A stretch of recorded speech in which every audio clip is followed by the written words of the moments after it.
एक बड़ा सवाल ये है कि युद्ध का खेती पर क्या प्रभाव होगा। देश के किसानों ने हमारे अन्न के भंडार भर रखे हैं, इसलिए भारत के पास पर्याप्त खाद्यान्न है।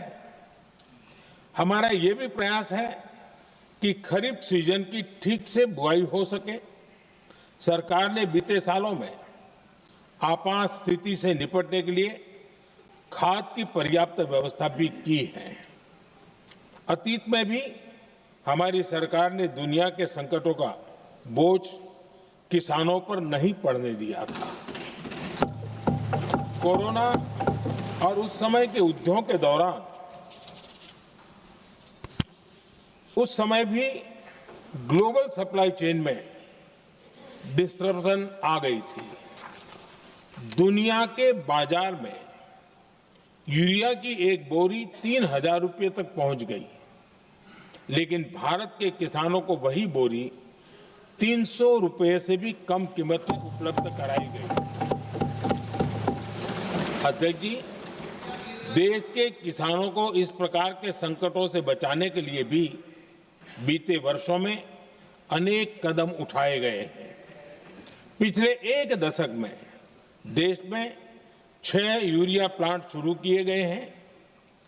इससे सालाना 76 लाख मैट्रिक टन से अधिक की यूरिया प्रोडक्शन कैपेसिटी जुड़ी है। इस दौरान डीएपी और एनपीकेएस जैसी खाद का घरेलू उत्पादन भी करीब 50 लाख मैट्रिक टन बढ़ाया गया है।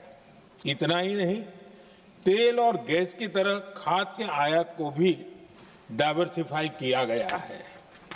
ऐसे ही डीएपी और एनपीके के आयात के लिए भी हमने अपने विकल्पों को विस्तार किया है।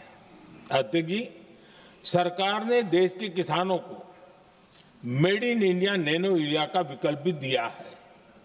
सरकार किसानों को प्राकृतिक खेती के लिए भी प्रोत्साहित कर रही है।